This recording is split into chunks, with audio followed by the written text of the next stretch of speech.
হ্যাঁ, যখন পাসপোর্টের ফিঙ্গার দিতে যাবো তখন মনের ভিতরে এত আনন্দ, এত ফিলিংস, এত উত্তেজনা, মানে নিজের মাথার ভিতরে এটা ঘুরতেছে যে নতুন একটা দেশে যাবো, সবকিছু নতুন, টাকা কামামো, ফ্যামিলি চালামো, নিজের সব শখ পূরণ করমু।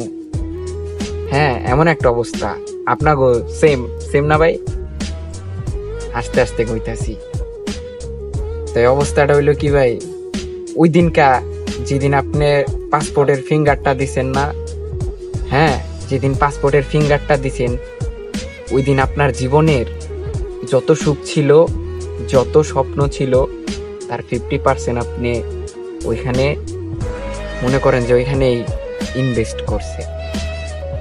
হ্যাঁ, কোন দিক দিয়ে এটা এবার কই ভাই?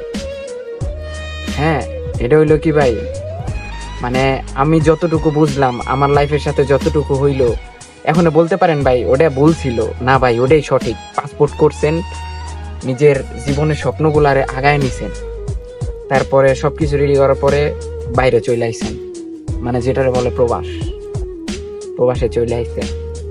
এখন কষ্ট হয়, কষ্ট করেন। কষ্ট হয় না ভাই? পরিবারের জন্য মায়া হয়, ভালোবাসার মানুষের জন্য মায়া হয়। আগে কিভাবে চলাফেরা করতাম, ঘুরতাম, আর এখন দিন রাত খায়া না খায়া সবকিছু বাদ দিয়ে ডিউটি করা লাগে।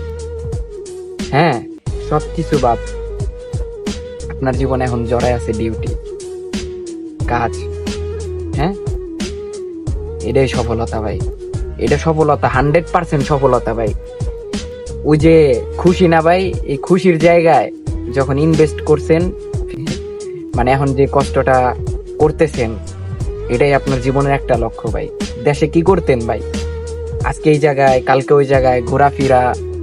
হ্যাঁ, যদি পড়ালেখা করতেন সেটা আলাদা সাবজেক্ট, হয়তো বড় কিছু হইতো, কিন্তু যদি পড়ালেখা করে থাকতেন তাহলে তার পাসপোর্টের দিকে আইতেন না।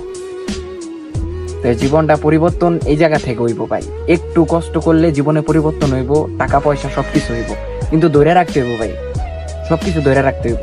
যেটা করবেন ভাইবা চিন্তা করতে হইব। এমন কিছু কইরেন না যেটার কারণে আপনার স্বপ্নগুলো এলোমেলো হয় এবং কি আপনার সব ইচ্ছাগুলো বদলায়া যায়। এরকম কিছু কইরেন না। তাই ওইটাই জীবনের একটা লক্ষ্য।